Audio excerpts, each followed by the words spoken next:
Bonjour et bienvenue à l'émission Ma santé, un choix ou un poids. Mon nom est Danny Fontaine, je suis conseiller en nutrition cellulaire, un gourmand de la santé et un passionné de la santé. Aujourd'hui, on reçoit à l'émission Stéphanie Joncheret. Bonjour Stéphanie. Bonjour Danny. Ça va bien? Oui, ça va bien. Oui. Merci. Je te présente aujourd'hui comme une personne qui travaille en santé, en mieux-être, massothérapeute, professeur de yoga, guide, dans le fond, en santé globale, Oui. je pourrais te dire. Oui, exactement. Oui. Oui. Alors, pour qu'on puisse bien te connaître, j'aimerais ça qu'on puisse exposer un peu ton parcours pour Ok. que les gens puissent savoir d'où tu viens pour nous donner l'information dont on va pouvoir Exactement. partager aujourd'hui. Exactement. Je vais le résumer pas mal parce que j'ai comme 3 vies dans une. Donc, en résumant, moi, je viens de France. Je suis originaire de France, des Châteaux de la Loire. Et puis, j'ai grandi jusqu'à 23 ans, puisqu'à 23 ans, j'ai émigré au Québec. Et depuis, donc, ça fait presque autant de temps que je suis ici que j'ai vécu en France. Mon parcours, c'est que j'ai été coiffeuse à l'âge de 16 ans. J'ai pris le métier comme coiffeuse styliste. J'ai fait mes études dans ça. Et puis, sur ma route, s'est présentée une femme, acupuncteur, kinésithérapeute, une femme qui m'a enseigné une technique qui a commencé dans la coiffure, donc les soins cuir chevelu. Et de cette technique-là, basée sur la médecine chinoise, elle a voulu m'enseigner vraiment, me transmettre tout son savoir. Donc, elle m'a pris comme sous son aile, puis elle m'a transmis tout son savoir au niveau de la médecine énergétique chinoise. Donc, le travail avec les ventouses, sur les méridiens d'acupuncture, vraiment le massage au complet. Et à la suite de ça, au bout de 2 ans, elle m'a proposé de venir au Québec, en fait, pour démarcher la technique, la méthode avec laquelle on travaillait. Okay. Donc, c'est comme ça que j'ai pu émigrer au Québec. J'en résume pas mal parce qu'à travers mes démarches, il y a eu d'autres choses. Donc, j'ai travaillé quelques années en France, mais à l'âge de 23 ans, mon émigration s'est faite. Donc, je suis arrivée à Saint-Romuald, en fait, sur la rive sud de Québec. Et j'ai commencé à faire des traitements avec les ventouses. Donc, c'était des traitements basés sur esthético-médical, on va dire. Donc, c'était de par le travail des tissus, on pouvait aller travailler au niveau énergétique. Donc, c'était vraiment basé sur la base de l'acupuncture, vraiment. Fait que je travaillais dans ce domaine-là, plus la coiffure en association, en fait. Aussi, OK. Aussi. Et puis, par la suite, j'ai été chercher mon diplôme de massothérapie, évidemment, parce que je n'étais pas comme reconnue comme massothérapeute ici. Donc, pour donner des reçus d'assurance, il fallait que je sois reconnue. Donc, j'ai refait une formation en massothérapie.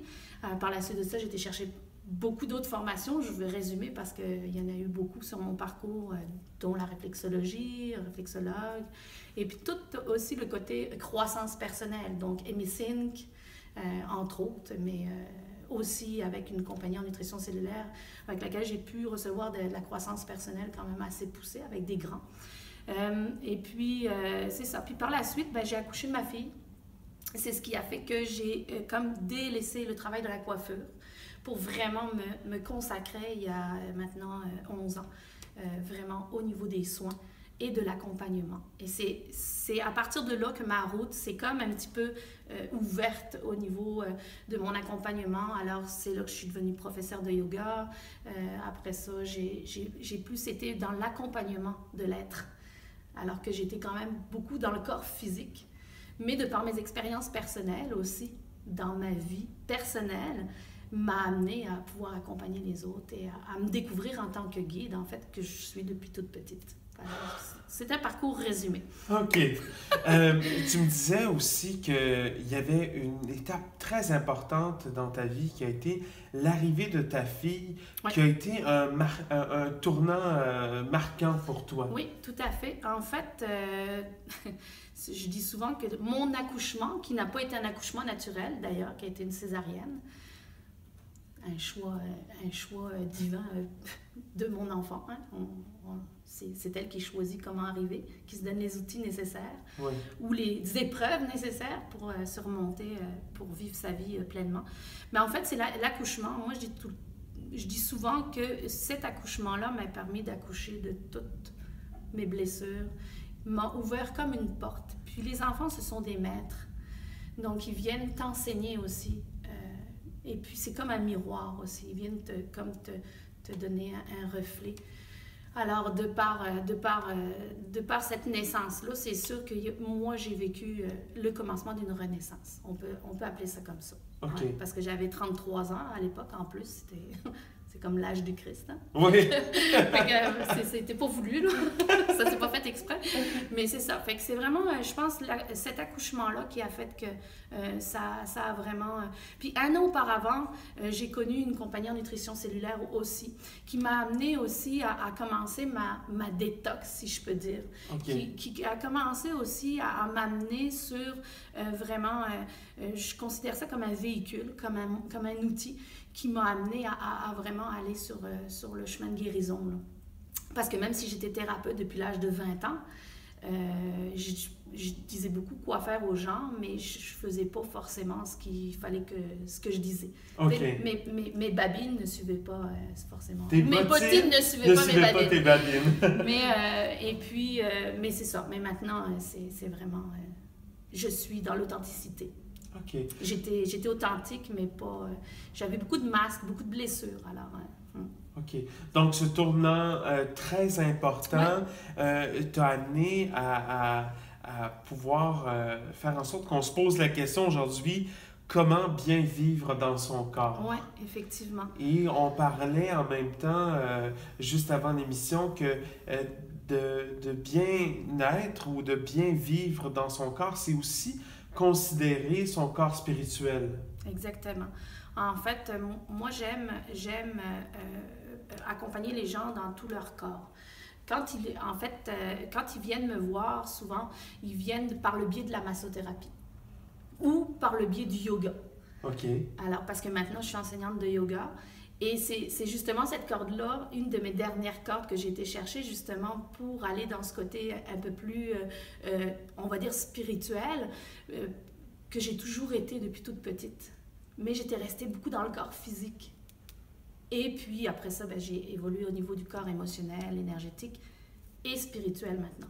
Alors, ce qui fait que, oui, effectivement, j'amène les gens en massothérapie, donc à travailler le corps physique, mais souvent je les accompagne dans le fait que le corps physique est aussi important que le corps énergétique, que le corps émotionnel, que le corps spirituel et que le corps mental.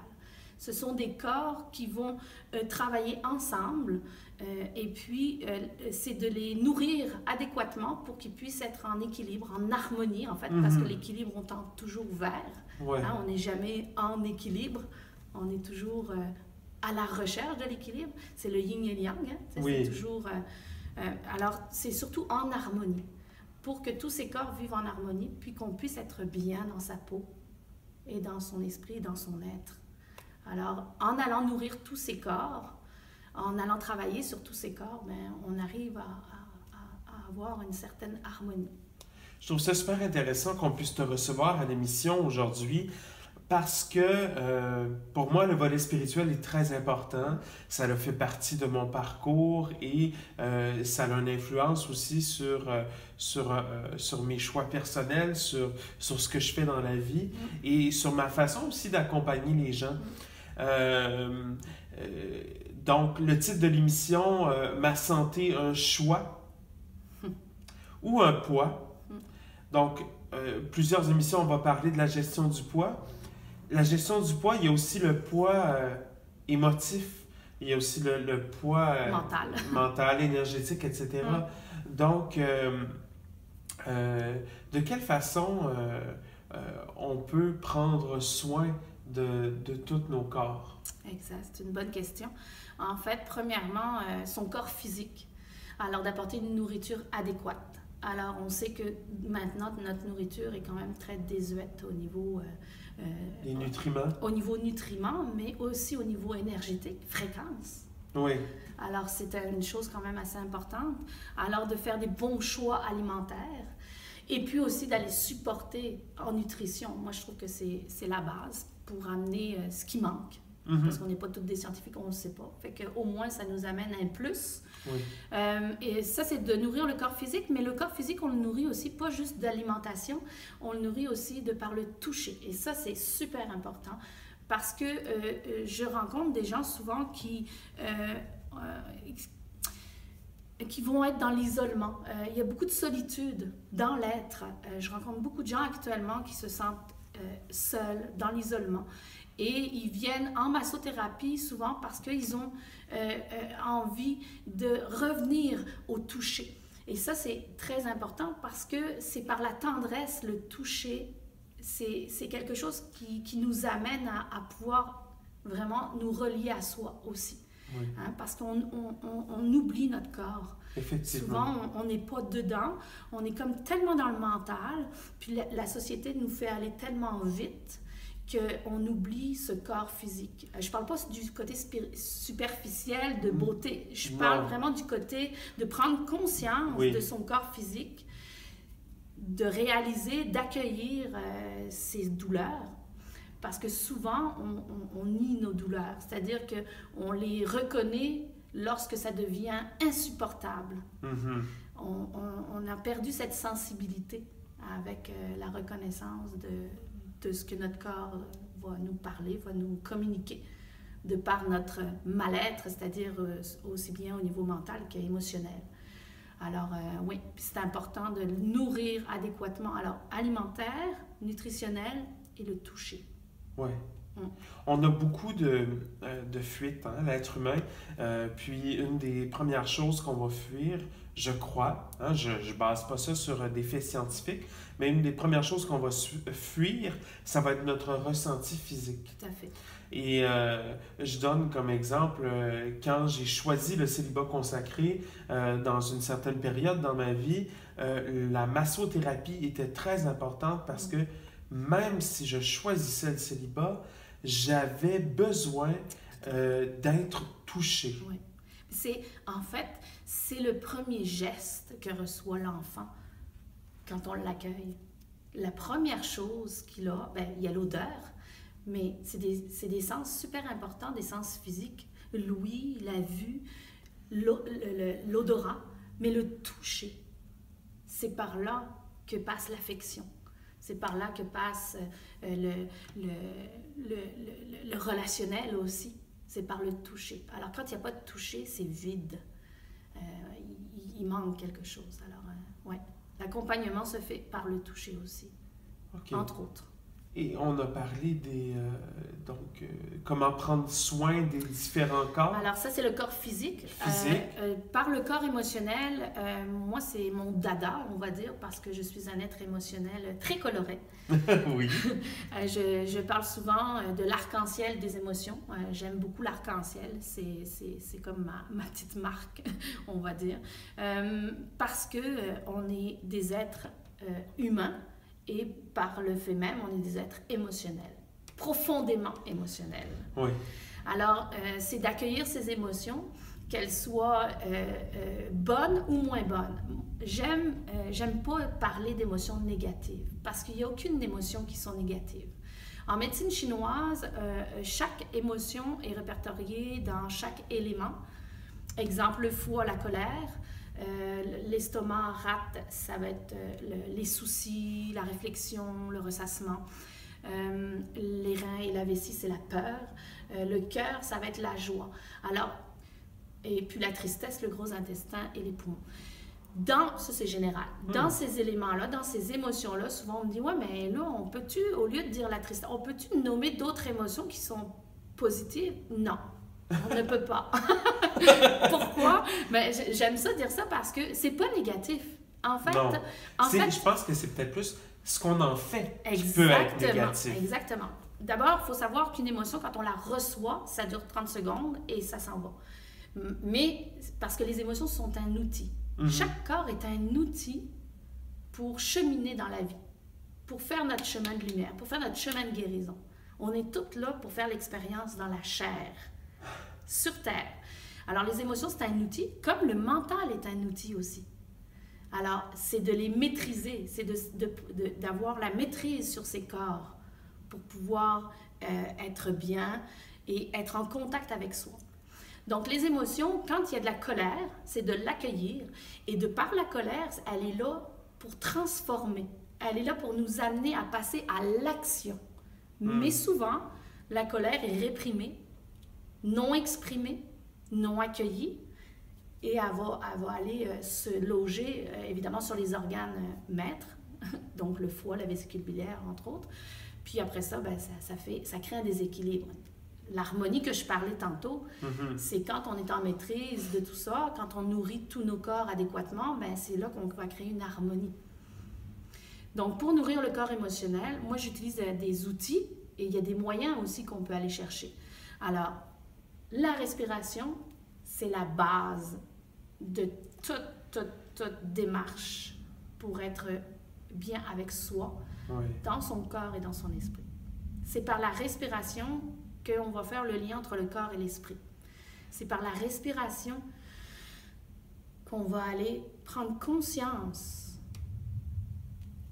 de notre corps, de notre être. De notre rythme cardiaque. De notre J'aime beaucoup, quand j'accompagne des gens qui vivent des situations très difficiles et qui ont de la difficulté à sortir de leur tête parce que c'est le conflit, ça va vite, etc.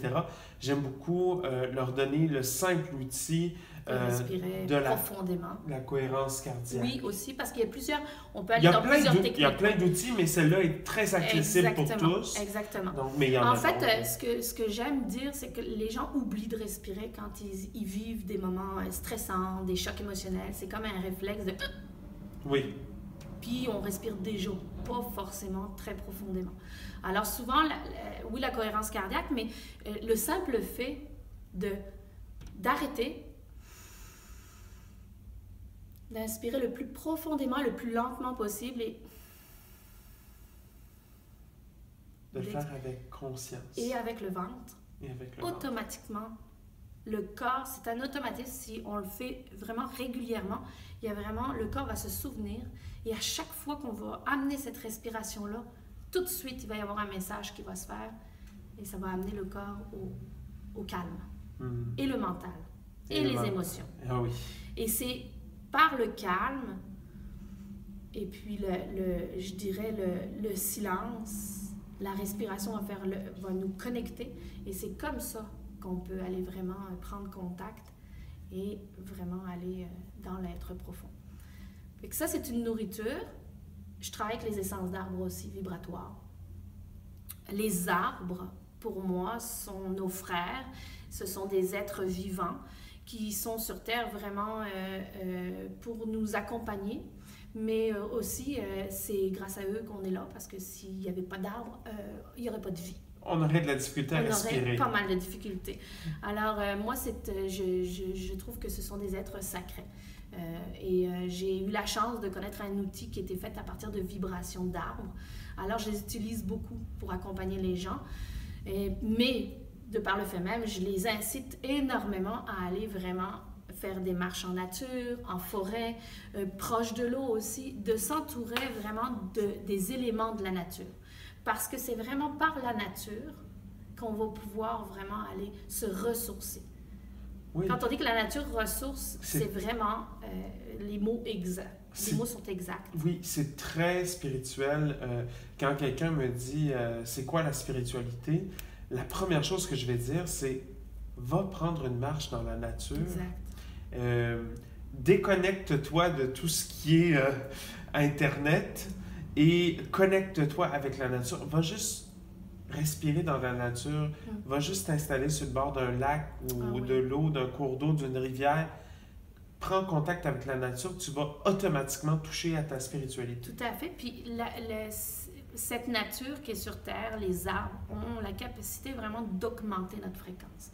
Quand on est relié à la nature, aux arbres, aux fleurs, au lac, à la mer, à l'eau, l'air, les particules de lumière qui se dégagent de cette nature-là vont augmenter notre fréquence. Automatiquement, on va être plus lumineux. C'est vraiment le mot qui me vient. Alors, quand on vit en ville, dans des villes, puis c'est reconnu, je parle souvent avec des clients qui voyagent, puis qui vont dans des villes où c'est beaucoup bétonné. Il y a beaucoup de froideur. On perd le côté humain. Hein, moi, j'aime dire, est-ce que tu es canadienne, française? Ben, en fait, je suis humaine. Je suis une terrienne. Je suis vraiment 100% humaine dans toute mon arc-en-ciel. J'ai un petit peu d'étoiles. Toutes des origines. Oui, hein, on est quand même... on est oui. quand même des mêmes... on est de la poussière d'étoiles. On est fait de poussière d'étoiles. Exactement. J'aime dire ça. Oui, c'est qui disait ça, là? C'est... le grand scientifique là, canadien, là. Je pourrais pas te dire. C'est pas grave. C'est pas grave, on le redit. Il y a quelqu'un qui va me le dire après l'émission, c'est certain. C'est ça.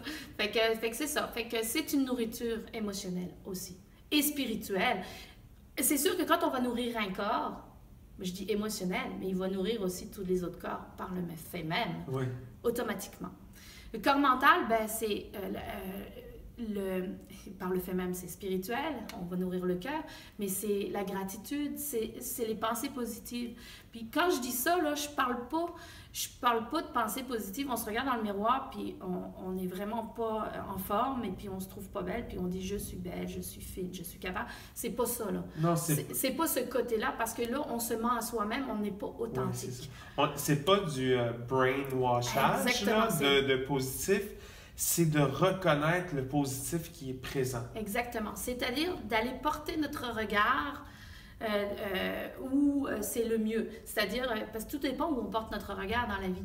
Hein? On a toutes des vies remplies, on a toutes des soucis, hein? On en a toutes. Ah oui? Ouais. Oui, puis c'est correct parce que ça nous permet d'évoluer. Ça nous propulse. Oui, ça nous Donc on a tous des soucis, on a tous des petits bonheurs de tous les jours. Mais la plupart des fois, il y a des personnes qui vont regarder juste les soucis. Donc, ils vont toujours focusser sur leur bobo. Hein? On le sait, oui, c'est important de le reconnaître, mais c'est d'éviter de rentrer toujours dans un dialogue quand on rencontre des amis ou autres. J'ai mal là, j'ai cette maladie-là, j'ai ça, j'ai ça. Le « je suis » est très important. Et quand on s'approprie ces choses-là, puis on porte le focus sur ça. Alors moi, j'aime à accompagner les gens vraiment à aller changer leur focus. Donc, à chaque fois qu'ils vont avoir une pensée sur « OK, j'ai mal, OK, c'est correct, j'accueille, mais j'accueille. » J'ai mal, c'est pas « je suis souffrant ».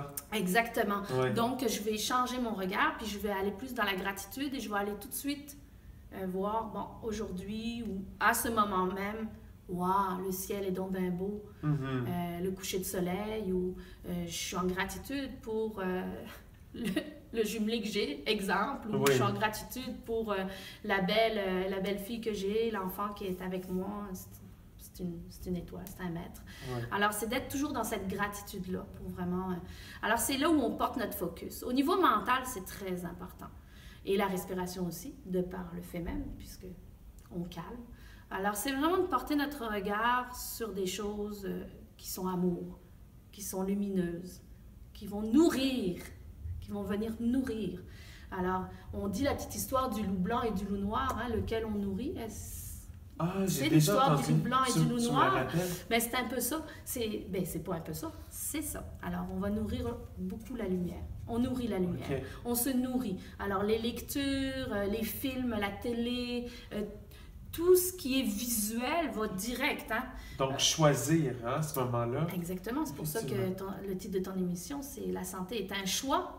Oui. Exactement. Alors, c'est de faire des bons choix. Faire des bons choix. Est-ce qu'on a fait le tour? On a fait pas mal le tour au niveau nutrition. Pour moi, la nourriture est très importante. De quoi on se nourrit? Alors, tout de suite, tu te posais la question, si je prends ça, ou si je fais ça, ou si j'écoute ça, dans tous les sens. Oui. Alors, est-ce que c'est bon? Est-ce que ça va aller me nourrir dans ma lumière ou ça va aller nourrir mes peurs? Donc, on parle ici de nourriture à tous les niveaux. Oui, tout à fait. Très intéressant. Il nous reste que quelques minutes. J'aurais aimé ça qu'on parle de, entre autres, la peau, hein, qui est... Mais en fait, oui, la peau, c'est pour ça que je travaille le corps physique avec des ventouses, parce que, et puis c'est un soin qui est très complet, en fait, parce que je vais toucher avec la main, mais les ventouses vont vraiment aller masser. Alors, je vais pouvoir pendant que les ventouses travaillent, je vais aller masser. Puis pour moi, la peau, c'est le plus grand organe du corps. Oui. C'est un organe qui est très important. C'est comme, c'est ce qui nous sépare, la peau et cette oui, et c'est comme cette protection. Protection. Alors, de l'intérieur et de l'extérieur. Alors, par la peau, on peut en voir beaucoup, quand les clients viennent, souvent je leur dis, c'est pas tant les faire parler, ben, je fais une consultation, mais quand ils s'allongent sur la table, souvent je leur dis, je vois pas au niveau forcément physique précis. Alors, mais j'ai des yeux qui vont passer à travers. Puis souvent, le corps, c'est comme une carte routière. Je considère le corps physique vraiment comme un véhicule qui va vraiment, comme une voiture. On dit tout le temps, on va toujours, en médecine holistique, on parle souvent de la voiture comme un corps physique, mais c'est à peu près ça. Alors, j'arrive à voir le corps physique de façon à voir les disharmonies, les dysfonctions. Alors, c'est comme une carte routière. Une carte routière. Donc, important de prendre soin de notre peau aussi pour être bien dans notre corps. Exactement. Être bien dans sa peau, là, c'est une expression qui est... en fait, c'est en fait, être bien dans sa peau, la peau, c'est relié à l'estime de soi. Alors, l'expression est quand même bien. Quand on est bien dans sa peau, dans son être, on est avec une bonne estime de soi, une bonne confiance. Alors, oui, c'est important de prendre soin de sa peau.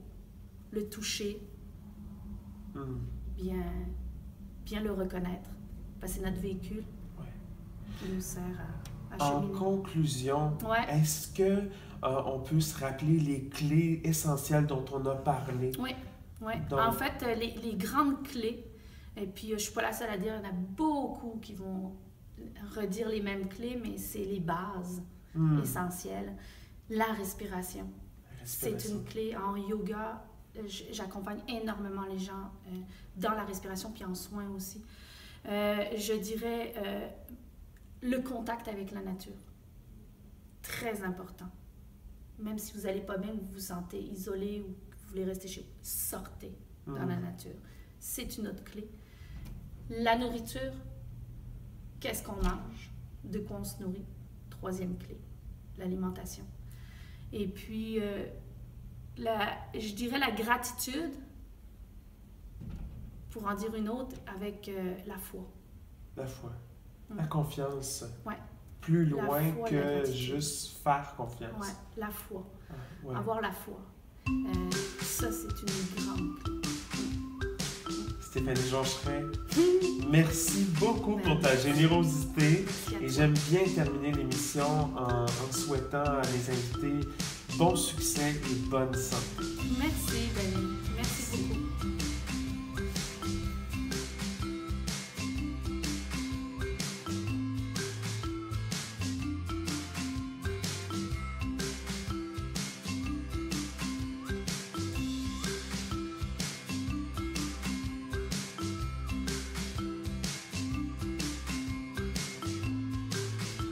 La semaine prochaine à l'émission, nous recevrons Sylvie Tanguay, massothérapeute. Avec elle, nous aborderons comment mincir par le massage.